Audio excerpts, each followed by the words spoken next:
debate, with your thoughts and opinions at the centre of it all. Only on GB News, the People's Channel, Britain's news channel.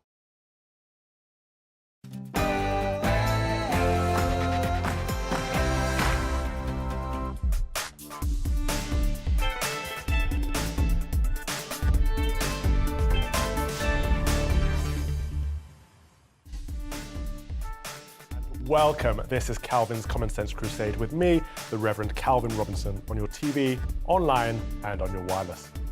Today we'll be discussing if you think Liz Truss was given a realistic chance to implement her radical tax-cutting agenda, the issue of unity in the Church of England and when it comes to gay rights and the alleged comments made by Justin Welby on that, and a former Australian Prime Minister has sparked outrage from the usual suspects as he hails Cardinal George Pell as a saint at his funeral. But first, it's the news with Tatiana Sanchez.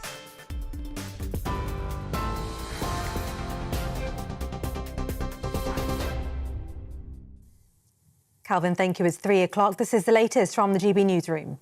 Liz Truss has admitted she wasn't blameless in what happened during her time as Prime Minister, but has criticised a lack of political support from colleagues. Writing in the Sunday Telegraph in her first major comments since leaving Number 10, the former Premier claimed she wasn't given a realistic chance to act on her policies. She said she stands by her low-tax agenda, calling it a break from leftward thinking within the party. Ms Truss resigned after 49 days following economic turmoil caused by her mini-budget. Earlier on GB News, Business Secretary Grant Shapps defended the government's economic plans. I think that Liz's instincts are very conservative in the sense that we want to see taxes, lowered over a period of time. But I think everyone recognises we've been through, hell with coronavirus, which added, £400 billion at least of expenditure. We then had a war in Ukraine, which has pushed up energy prices and inflation and been very, very costly. Police say a key witness in the search for missing mother of two, Nicola Billy, has come forward. Officers appealed for a woman seen on CCTV wearing a yellow coat and pushing a pram in the area where the dog walker disappeared in Lancashire last Friday. They've called the speculation and abuse on social media towards the witness totally unacceptable.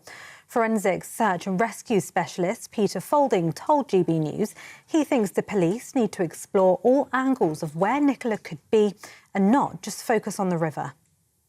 We'll be looking into many other things. They'll be looking at other people within the family. They'll be looking at people who live locally, whether there's any sex attackers who live locally and things like this. I mean, we don't know. Nicola can be kidnapped and being held somewhere against her will. She might still, hopefully, she'll still be alive. She may have just wandered off. Just with a mobile phone by a river, that's not good enough evidence for me. This needs a lot, we need to clear that river and then that can be ruled out. The Nurses' Union has called on the Prime Minister to make a new pay offer in order to avoid next week's planned strikes. The head of the Royal College of Nursing, Pat Cullen, says a meaningful offer could avert the action. The NHS is facing what many are calling the biggest strike day the NHS has ever seen, as tens of thousands of nurses and ambulance staff in England are set to walk out tomorrow and Tuesday. The Health Secretary has called the action regrettable, saying it will undoubtedly have an impact on patients. China says it strongly opposes the decision by the US to shoot down a suspected spy balloon, which was thought to be carrying out surveillance of sensitive military sites. Fighter jets brought it down over the Atlantic Ocean off the coast of South Carolina yesterday. Earlier, 3 airports were closed and airspace restricted in the southeast of the country after President Joe Biden vowed to take care of it. China maintains it was a weather airship, which had blown off course. Ukraine says it expects a possible major new offensive from Russia this month. Ukraine's defence minister says the West's new military supplies are unlikely to arrive in time, but he said Kyiv does have the resources to hold back any offensive. He also promised to only use longer-range missiles provided by the US to strike targets in occupied territory rather than within Russia itself. It comes after a series of Russian missile strikes today seriously damaged a university and a residential building in central Kharkiv, injuring at least 3 people. However, British defence analysts say Moscow has made small advances in its attempt to encircle the city of Bakhmut, which has been the focus of Russian forces for weeks. Pakistan's former President General Pervez Musharraf has died at the age of 79 following a prolonged illness. He died in hospital in Dubai, having been in a self-imposed exile since 2008. Musharraf, who seized power in a coup in 1999, oversaw rapid economic growth in the country. He survived several assassination attempts, including from Al-Qaeda and other militant Islamist groups. This is GB News. We'll bring you more news as it happens. Now it's over to Calvin.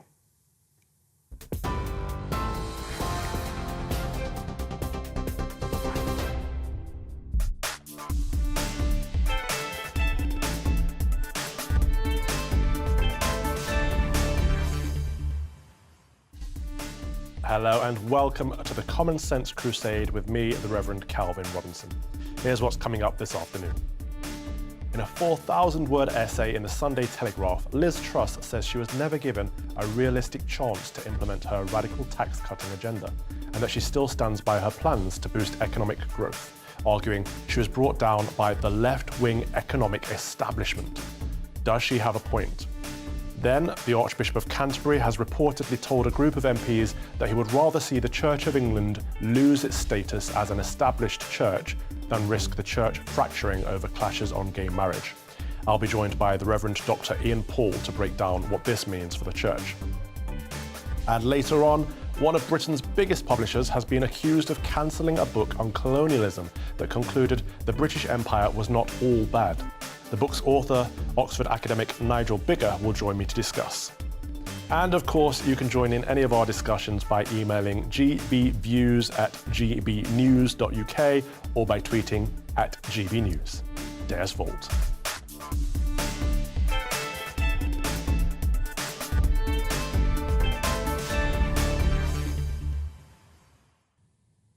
I wasn't given a realistic chance. That's a quotation from Liz Truss, who assessed her disastrous reign as Prime Minister. In an article in the Sunday Telegraph, the former PM discusses a potential return to politics and opens up about her radical tax-cutting budget, which contributed to her downfall. She was forced to quit after she and her Chancellor, Kwasi Kwarteng's £45 billion package of unfunded tax cuts panicked the markets and tanked the pound to a record low. And she still stands by her plans to boost economic growth, arguing she was brought down by the left-wing economic establishment. Does she have a point? Joining me now is political strategist and former political secretary to Tony Blair, John McTernan, and broadcaster, our very own Darren Grimes. Thank you both for joining me on a Sunday. Now, it's been reported that Rishi Sunak is prepared to take Britain out of the European Convention on Human Rights based on this new legislation that he wants to push through. It's clear that he's trying to find some guts and gumption at the moment. Is this a result of Liz Truss's pressure? Let's start with you, John. Oh, look, this is a ridiculous idea. If Rishi Sunak wants to take himself and his government out of anything, he should take themselves out of office.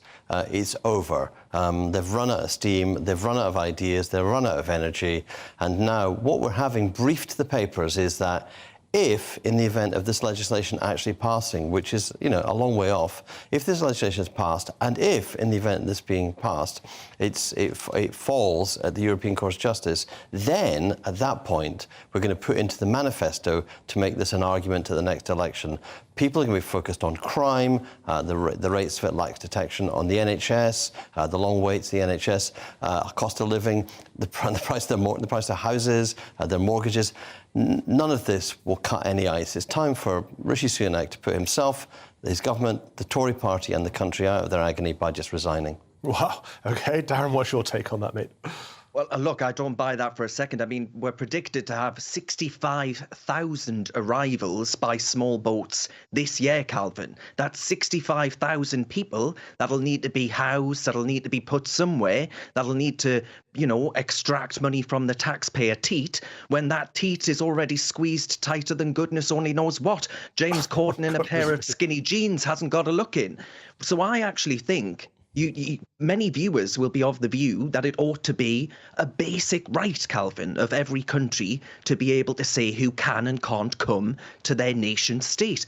And I mean, recently, Calvin, the government launched a UK small boats unit, which would actually take away control from the armed forces in the Channel. I agree it's useless. They call it a small boats unit. I actually think they should call it a taxi service with a new label slapped on it.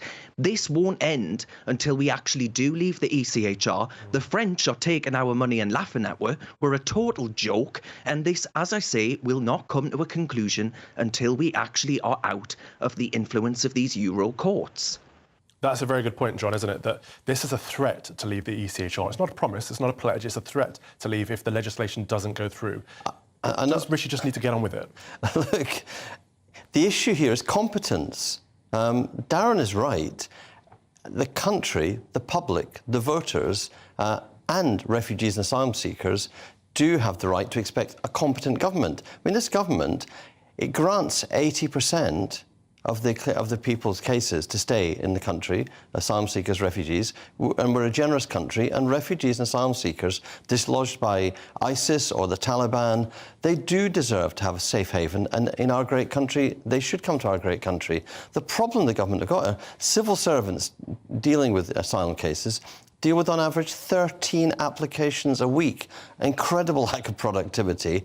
And the government are trying to divert our attention away from their utter failure to be able to control the border. There's a simple solution. You could simply process all these asylum seeker applications in France, but you'd have to agree with France to do that. And the government are not trusted by the French government. We need a change of government because they can't do this basic thing of protecting our borders. I agree they don't protect our borders, but I'm not convinced a change of government will have any impact in that area, in that particular area. But Darren, is there not a larger picture here that what we're actually seeing is Liz Truss has finally come out and acknowledged there was a coup to take her down. In fact, there was a coup to take down the last two prime ministers from the left wing economically of the party and install Rishi Sunak instead. Is that not what's happened? Well, I mean, just to finish that ECHR point, Calvin, I actually think that Rishi Sunak is playing a canny bit of politics here, because imagine the Labour Party having to contend with Rishi Sunak putting in his manifesto at the next general election that they'll commit to leaving the ECHR, forcing the House of Lords stuffed with former Eurocrats to actually put forward this move which would actually finish the Brexit project, in my view. But on Liz Truss, I do think there are elements of sympathy that I personally have for her. I think it seems to me that there is a Treasury orthodoxy that sees Brexit as basically managing this horrible thing that they didn't want to happen. They shriek and hold their pearls when they are mentioned the word Brexit. But you've mentioned at the start there, radical. You said radical taxes, Calvin. But John's old boss, Tony Blair, he had taxes at the same extent, 55p rate, top rate of tax. That's what Liz Truss was trying to take us back to. If that's radical, I don't think Tony Blair is some neoliberal Thatcherite. I actually think it was sensible in the party to make us competitive. Well, they do, John. That's very true. But I don't think that's the case. And I'm sure, John, you and many of our viewers don't see, some swivel-eyed Thatcherite with their head in the clouds when you think of Tony Blair. I think it was eminently sensible. And I do think there's a point here that actually the Office for Budget Responsibility, which was set up basically to keep politicians honest and on the straight and narrow, not an easy job, it's now becoming a straitjacket in which politicians are too afraid to discuss things that would actually exploit the opportunities of Brexit, like lowering corporation tax, investment zones that can act as levelling up measures, national insurance, planning reform, childcare reform. All of these things were eminently sensible and would help many of our viewers that are struggling right now. So I do have a great deal of sympathy for Liz Truss, and I don't think there was anything especially radical about it. We're making out that she's Pinochet in some of the rhetoric that's being put across. It's ludicrous. I think actually it's depressing that we couldn't actually look at these fundamental reforms that would make our lives much better.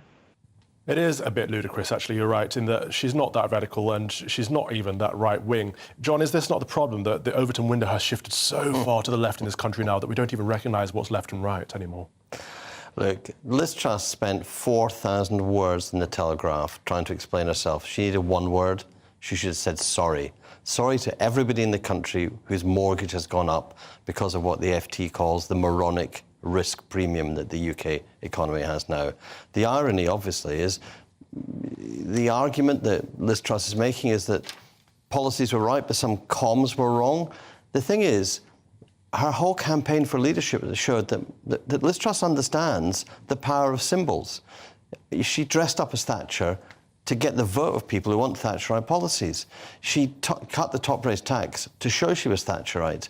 And as a free marketeer, she would not take the lesson from the one place that Margaret Thatcher would never, ever have taken on in a fight, the bond markets. So for a free marketeer like Liz Truss to go, it's not fair, the markets came for me, it's a bit like listening to Jeremy Corbyn over the last week, trying to explain why nothing is his fault.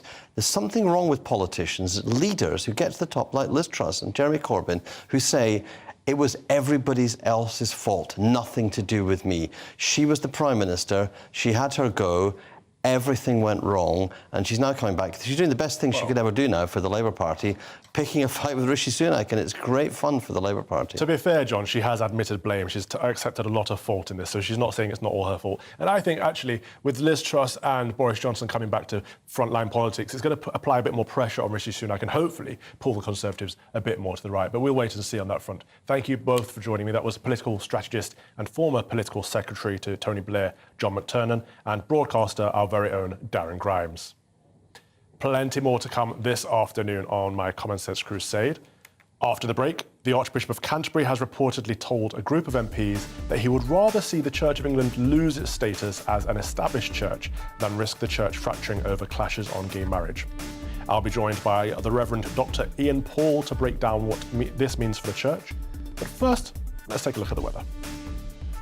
Hello again. Looking ahead, and there will be some wet and at times windy weather across northern parts, but further south it's going to stay drier and brighter, but with the risk of some frost and fog by night. Taking a look at the bigger picture, and you can see this weather front waiting out in the Atlantic. This is going to push towards the UK as we go through the next 24 hours or so, but at the moment we have this whacking great big area of high pressure across us, and that's why it's been such a settled day for most.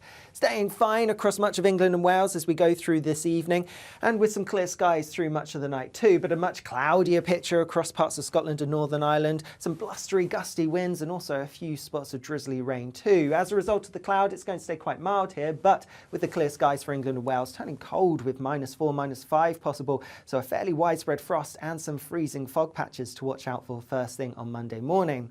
Through Monday itself then, a bright start for much of England and Wales, but that thicker cloud towards the northwest is gradually going to encroach its way in, so many places turning a little bit cloudier, but I think it will stay sunnier towards the southeast, and here temperatures doing similar to today really, so highs of 9, possibly 10 Celsius. Also could get into double figures across the far north of Scotland because of that southerly wind. We could see some breaks across northern Scotland, but most places here staying quite cloudy. Through the end of the day on Monday, that weather front I mentioned earlier is going to push its way in, so a spell of more persistent rain and some strong winds reaching the far northwest of Scotland as we go through the night. Cloud keeping things quite mild here, but across England and Wales, again where we have the clear skies, it's once more likely to be a pretty chilly and frosty night. Again, temperatures getting to lows of -4, -5 perhaps, and again some freezing fog to watch out for as we go through Tuesday morning itself.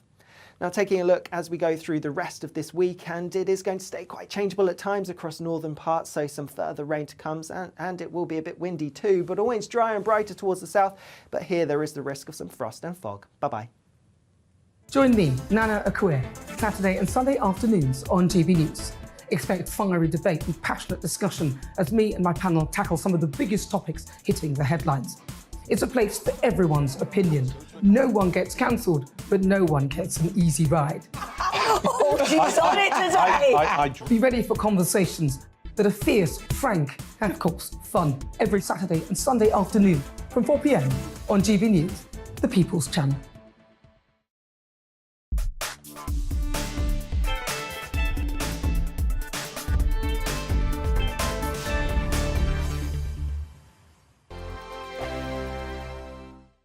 Monday to Thursday, 9 p.m. till 11 p.m. Join me, Dan Wootton. I'll bring you the sharpest takes and hottest debates. Do you not believe in prison? I don't believe in prisons. I'm completely Right. stunned. I guarantee you there'll be no spin, no bias, no censorship, I actually was personally quite offended by it.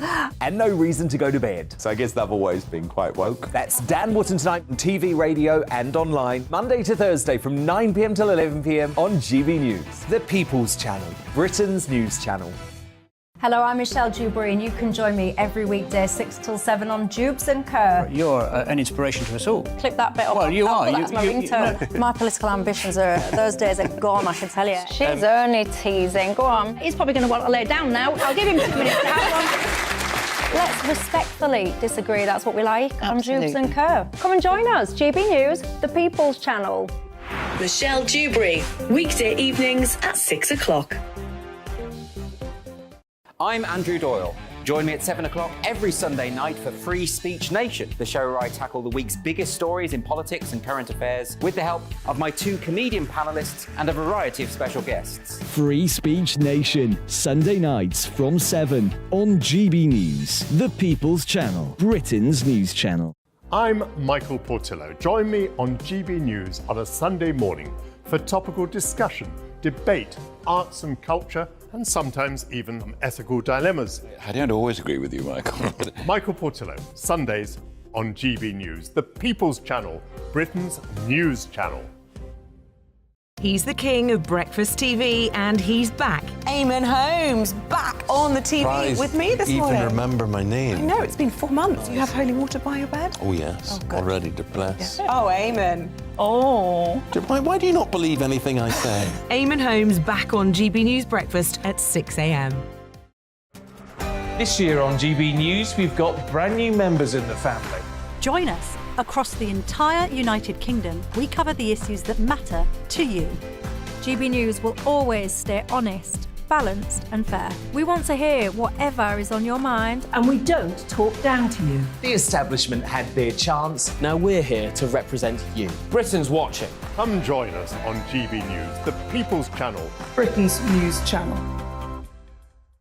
We are GB News, the People's Channel. and right across the United Kingdom. You can find us on Sky Channel 512. Virgin Media Channel 604. Freesat Channel 216. Freeview Channel 236. And YouView, Channel 236. You can also take us with you on DAB Plus Radio. With the GB News app and at the website gbnews.uk. We're absolutely everywhere. Come join us on GB News, the People's Channel, Britain's news channel.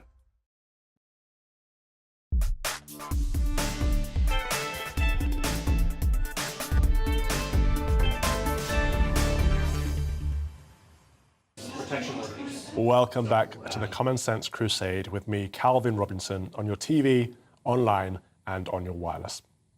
In what could become a constitutional crisis, MPs are reportedly considering a direct intervention to force the Church of England to change its teaching on same-sex marriage. According to The Guardian, Labour MP and Chair of the Standards and Privileges Committee, Sir Chris O'Brien, said, "If the Church won't act to allow same-sex marriage, then Parliament should give it a push." About a dozen Conservative and Labour MPs reportedly met last week to discuss possibility of repealing the 1919 Church of England Assembly Powers Act, which allowed the Church to govern itself independently from Parliament. So would this be an intolerable violation of religious freedom, or a necessary move for equality, as those in favour would argue? Now, joining me is the Reverend Dr. Ian Paul, who is a member of the General Synod, the Church of England's governing body. First of all, Dr. Ian, thank you for joining me on this Sunday. I know it's the busiest day of the week for you. What do you make of these comments by Sir Chris Bryant? It seems to me like they are saber rattling, really. What's fascinating is that comments that have been made previously about establishment seem to misunderstand what's going on. Ben Bradshaw a few weeks ago made some sort of similar comment as well. And he said, look, he said establishment is about the state giving the Church of England certain privileges, and in return for that, then the Parliament requires the Church to act in a certain way. I think that's a complete misunderstanding of establishment. Interestingly, when the 1919 Act was put in place, it was actually put in place as a way of staving off disestablishmentarianism, and in many ways from the church. There have been some very strong voices from the church saying establishment is a burden that we do not want. Some years ago, the former Bishop of Woolwich, Colin Buchanan, wrote a book called Cut the Connection. And he said it's intolerable that a Christian church should allow the state to appoint its bishops. Now, in fact, that's changed informally, but it's still the case formally that the appointment of bishops has to be approved by the Crown. It was Brown, when he was Prime Minister, who actually undercut that process by saying, in effect, he would not intervene in that. So the church now has freedom to appoint its own bishops. But recently, Jonathan Chaplin has made a very persuasive argument about establishment, saying that we shouldn't need it, we shouldn't have it. And actually, he argues from a theological point of view that there's nothing in Scripture, there's nothing in the New Testament which offers any suggestion that the state should have control over the Christian church. So I think a lot of the comments are arising from a misunderstanding of what establishment is, and they're also underestimating how complex it is. As you say, this could provoke a constitutional crisis. Just before the coronation of King Charles, the fact that we have historically had for hundreds and hundreds of years have had the Church of England and the state so in so many complex ways interrelated, then okay, well, if establishment comes, fine, so be it. Is it a loss of privilege? No, I don't think it is. I think it would be a loss of embedding in some ways the Church of England in the life of the nation. But it's crazy to sort of use this as a threat to the church. I mean, let's be honest. Something like 75% of Christians who are in a church on Sunday are in churches that are not part of the established church. So it doesn't seem to be hampering. Lack of establishment doesn't seem to be hampering the growth of other churches. So why should it for us? Well, all this talk of privilege makes me feel quite queasy, actually, because it's not a case of the church is established in order to get special privileges from the state. Surely the church is established for the cure of souls, so that everyone in the country belongs to a parish, part of our parochial system. Therefore, every single person in the country has a priest praying for them every week. Surely that's the purpose of being an established church, and these politicians are missing the point. But interestingly, Ian, the Church of England have responded to this question and said any question regarding disestablishment is a matter for Parliament. Now, that's a major change in tone from previous conversations where they haven't even addressed it. So it looks like disestablishment is on the table now. Well, it is. And again, I would first of all agree with you as saying that establishment is about a responsibility and it's not about a privilege. I think the difficulty is that you don't have to look very far in the Church of England to see that actually people treat establishment and the status that they appear to acquire as a result of that, they do seem to treat it as a privilege rather than a responsibility, which you use the language of it makes you feel queasy. Well, I think I would agree with you on that. It is quite difficult, isn't it, to look at leaders who wear very fancy clothes and live in palaces, who are following the example of Jesus, who said the Son of Man came not to be served, but to serve and to give his life. So it is quite hard to square those two sort of images, as it were. I also think that establishment the question of establishment cannot be left to Parliament alone. Jonathan Chaplin, in his argument for disestablishment, he says, look, what we ought to do is the church ought to take the initiative here. We ought to initiate a conversation. We ought to have maybe even a royal commission. And we ought to, if we think disestablishment is a good thing, we ought to put in place a 10-year process and look to disestablish by 2033, 2034, because it's so complex, because it involves law, it involves the monarch, it involves Parliament, it involves the nature of the church, it involves the whole setup with education and church schools as well. There's a huge complexity to it. Absolutely. But what fascinates me about all of this is we have atheists and non-religious people trying to dictate to the church on what is essentially issues of doctrine. And it's not just MPs. We've got people like Sandy Toksvig out there telling the church how to act. But what we're discussing here is same-sex marriage. It is a very big shift in the church's teaching, something that the church has taught about for over 2,000 years. And it's been part of Judeo-Christian values for over 4,000 years. Can you address for a moment, because obviously viewers might not know that you and I were together at the Oxford Union this week debating this very topic. Could you address the topic at hand very briefly? Well, I could. I mean, I think there's a wider question about Christian belief generally, but even in relation to the Church of England, I'd say just a couple of things. First of all, as you say, it is quite extraordinary, the idea that a secular parliament feels as though they have a role in determining the church's doctrine. And I've got in a little bit of hot water just pointing out some other historical examples of where the state has decided that it can tell the church what it can believe. And you don't have to think very hard or very far. You don't have to look very far across in the world today to find regimes where they believe that the government can dictate religious belief. And I ought to point out that it's a fundamental contradiction of central human rights as well, the right to religious belief.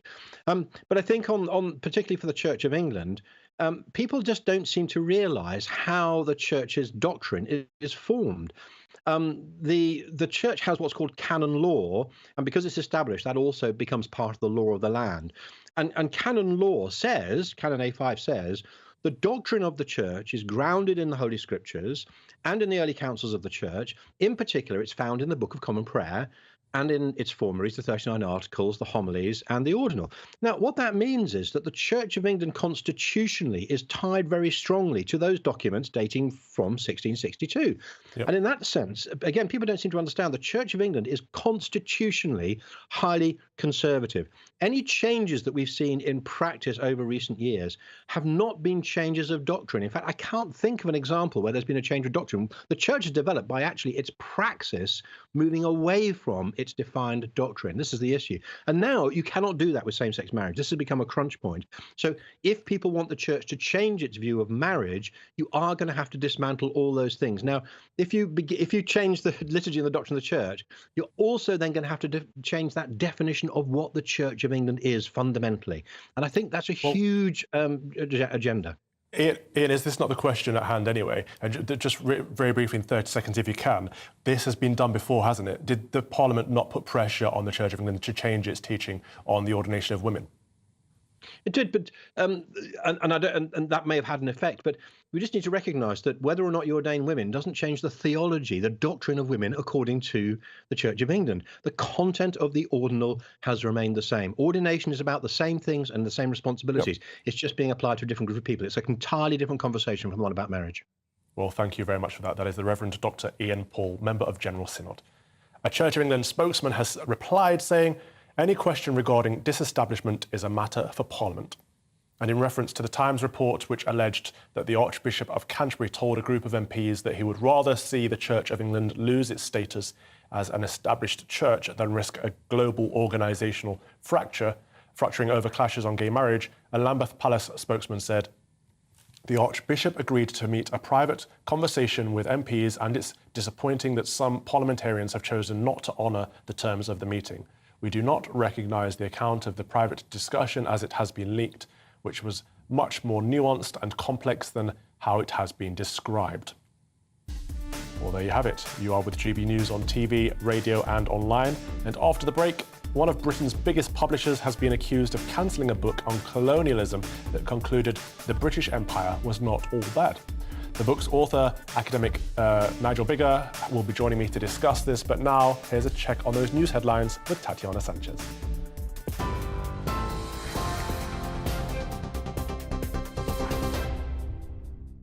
He's the king of breakfast TV, and he's back. Eamon Holmes, back on the TV with me this morning. Even remember my name. I know, it's been 4 months. You have holy water by your bed? Oh, yes. Oh, already to bless. Yeah. Oh, Eamon. Oh.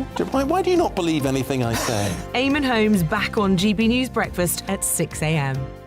Here on GB News Live, we'll be keeping you in the picture, finding out what's happening across the country and finding out why it matters to you. We'll have the facts fast with our team of reporters and specialist correspondents. Wherever it's happening, we'll be there from 12 noon on TV, radio and online. GB News, the People's Channel, Britain's news channel. I'm Michael Portillo. Join me on GB News on a Sunday morning for topical discussion, debate, arts and culture, and sometimes even ethical dilemmas. I don't always agree with you, Michael. Michael Portillo, Sundays on GB News, the People's Channel, Britain's news channel.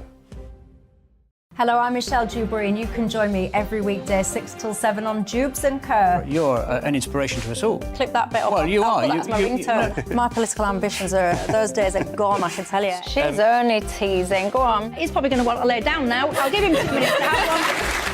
Let's respectfully disagree. That's what we like on Jubes and Kerr. Come and join us. GB News, the People's Channel. Michelle Dewberry, weekday evenings at 6 o'clock.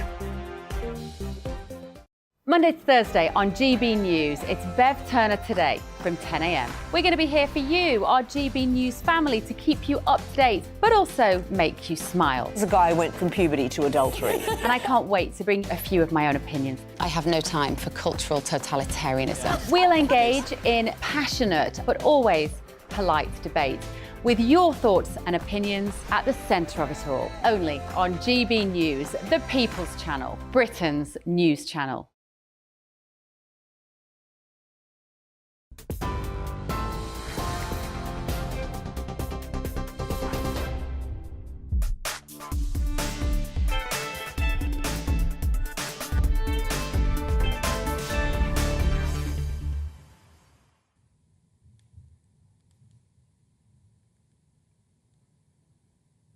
Welcome back to the Common Sense Crusade with me, the Reverend Calvin Robinson, on your TV, online, and on your wireless. A new book by an Oxford academic analyses the British Empire from a moral point of view and argues that it was not all bad. Nigel Biggar confronts some of the popular views of the empire, such as that it was inextricably linked to slavery and racism, and argues against them. He also alleges that Bloomsbury, who initially agreed to publish the book, cancelled it, although they deny this. The book has now been published by William Collins. Now joining me is Nigel Biggar, who was the Regius Professor of Moral Theology at Oxford University and is the author of Colonialism, A Moral Reckoning, published earlier this week. Professor Biggar, thank you for joining me. I've been reading through what is quite a hefty book, I might add. You've got a book's worth of content in your notes alone, haven't you? But it is all very, very good stuff. Why do you feel you had to write this book? I felt I had to write it because so much of what is being put about Britain's colonial history is a slanderous caricature. So the phrase colonialism and slavery is now very common, and it's spoken as if those two things were identical, and that the whole of 300 years' worth of British imperial and colonial history is nothing but a litany of racism, slavery, exploitation, and oppression. And that just is not true. Right. The thing I picked up most from this so far is that, and I haven't finished it quite yet, is that there's a lot of nuance involved here. And you talk about being transparent with your biases as well, because a lot of historians seem to be social justice warriors or neo-Marxists, as you rightly call them in the book. And you've laid out your bias at the start. Would you say that's a classical liberal perspective, and how has that affected the way you've addressed history? Well, I address these issues as an ethicist, Calvin, and I make quite clear, as you know, in the introduction, that I'm a Christian, and therefore I approach this with certain Christian convictions, such as the belief that all human beings are equal under God. Also that human beings are limited in their knowledge and in their power, and also that they're prey to temptations and sins.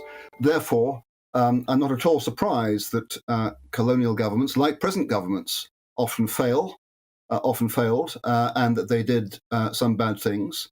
But I'm also keen to remind readers of the noble and heroic things that our colonial ancestors also did. Right. Quite a lot of it is, well, let's be honest, that the British Empire was not an imposing force and quite often ruled by consent. For example, the British Comptroller General and certain... In fact, there's quite a great chapter in there on British rule of India and how instead of imposing and importing white Brits, as some might have seen the empire to have done, there were very few white Brits in the country, and they took on board Indian culture and Indian legal systems and tried to adapt them. Is that not the case? Absolutely. So in Africa and India, there were very few white Britons. I mean, sometimes, I can't remember the figures exactly, but there were at its height in 1900, there were a few 100,000 Britons in a country where there were hundreds of millions of Indians. So, and the same applied in Africa. That the numbers of white Britons on the ground were tiny. And without the widespread cooperation of Indians and Africans, colonial government could not have survived. In fact, there was one point at which I think one viceroy of India said, if every native Indian were to throw one grain of sand at us, we would be buried.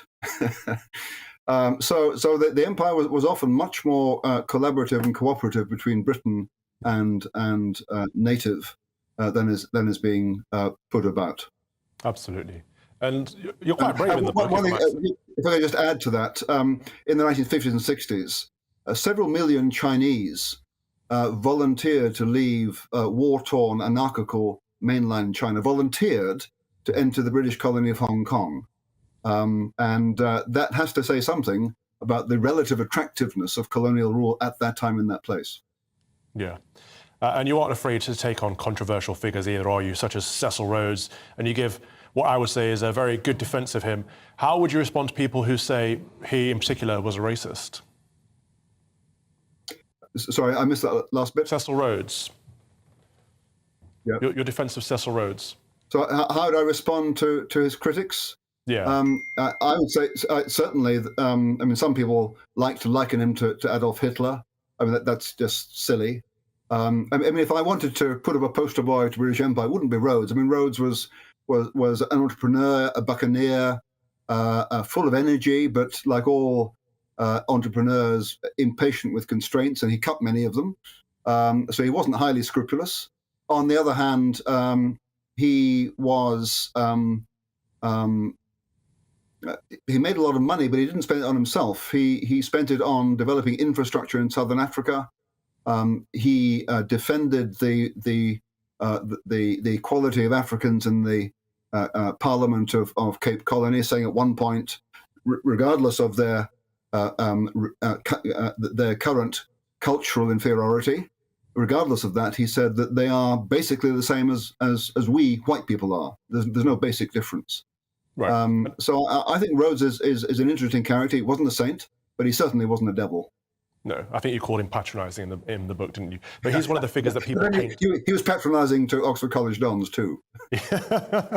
He's one of the people that people paint as a racist. But people also suggest that slavery and racism are inextricably or intrinsically tied to the empire, and you argue against that. What's your argument to make towards that? Well, it's very simple, Calvin. Yes, for 150 years until about 1807. British people, some British people, not all British people, were involved in slave trading and slave plantations in the West Indies.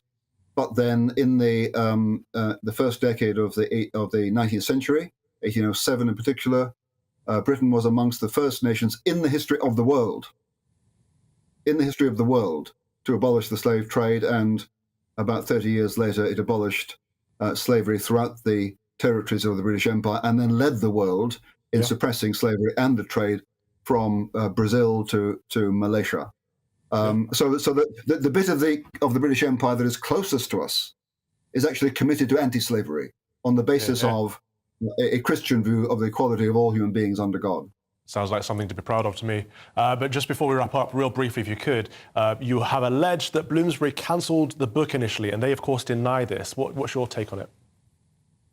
My take is simply that what Bloomsbury have said is not true. Because email correspondence from Bloomsbury in April makes clear that the initiative came from them, and then I spent some hundreds of pounds paying a lawyer who told me that, in fact, my contract would not allow me to hold them to the contract. Therefore, I consented to be let go. But the idea that I walked away is just not true. Well, thank you for fighting the good fight, and thank you for an excellent book. Nigel Biggar, Regius Professor Emeritus of Moral Theology at the University of Oxford. We reached out to Bloomsbury for a comment, but they have not yet responded. But the Sunday Times reported on January the 28th, Bloomsbury insists it did not cancel Biggar's book, but simply wanted to delay publication. It said it offered to pay out the contract because the author was keen to have his book published sooner. Now on to something else. A pro-life volunteer who had charges dropped against her for allegedly breaching a public spaces protection order, or a PSPO, by silently praying outside an abortion centre, is still intending to seek a legal verdict. PSPOs, also known as buffer zones, are areas specifically prohibiting certain activities such as protest and prayer. They are put in place by councils which state they want to protect women from harassment. She was charged with 4 counts of protesting and engaging in an act that is intimidating to service users. Isabel denied the charges, saying she only silently prayed in her head. Here's some of the footage. Before I ask you any questions about what's going on today, I have to caution you, which is just your rights, which is you do not have to say anything. It may harm your defence if you do not mention one question, something which you later on in court, anything you do so may be given you. What are you here for today? Physically, I'm just standing here. Okay. Why here of all places? I know you don't live nearby. But this is an abortion centre. Okay, and that's why you're still here. Is you standing here part of the protest? No, I'm not protesting. Are you praying? I might be praying in my head out loud. So I'll ask you once more, will you voluntarily come with us now to the police station for me to ask you some questions about today and other days where there are allegations that you've broken public spaces protection order? If I've got a choice, then no. Okay, well then you're under arrest on suspicion of failing to comply with the Public Spaces Protection Order, which is under the Antisocial Behaviour Crime and Policing Act 2014. And there we have it. So Isabel joins us now, along with Lorcan Price, who is a barrister and legal counsel for ADF UK, a faith-based legal advocacy organisation that are supporting Isabel, a fantastic organisation. Isabel, I've spoken to you privately. We've done live streams online because it's very difficult to talk about this topic on air, but the charges have now thankfully been dropped. So why are you still pursuing a legal verdict? Thanks, Calvin. Yeah, it is good news that the Crown Prosecution Service have decided to drop charges, but they've also said that it's because there's not sufficient evidence, and they've made it clear that they could start again following an evidential review, which leaves me in a very uncertain position, not knowing whether the actions that I took, which was just silently praying in my own head, are considered to be criminal or not. So unless I go to court to get some clarification, I'm left feeling very uneasy, really, about the whole thing. And not just myself, but other people who might want to silently think their own thoughts in their heads near the vicinity of an abortion centre. We don't know whether it's legal or not to do that anymore. So you didn't want to be stuck in a limbo, which makes sense. A lot of people have been posing the question whenever I bring this up on social media, and I'm trying to champion your case as much as possible because I think it's important. But a lot of people reply saying, couldn't you have prayed elsewhere? Sorry, I just lost the sound. Could you not have prayed elsewhere is the question a lot of people are posing. Clearly we can pray anywhere we want to, but I think it is important for myself to be able to pray near the abortion facility. Just to say that for about 20 years I've been going to abortion centres offering help and alternatives to women, and many of those women have accepted that help because they were only having an abortion because they thought there was no other alternative. On this occasion I was going just to silently pray. And for many Christians, and in fact for many people who aren't Christians, they feel it's important to actually be present at a spot. Hence the fact, when somebody passes away, you might often see flowers put on that particular spot, even if it's halfway up a mountain or at the side of the road, or wherever that may be.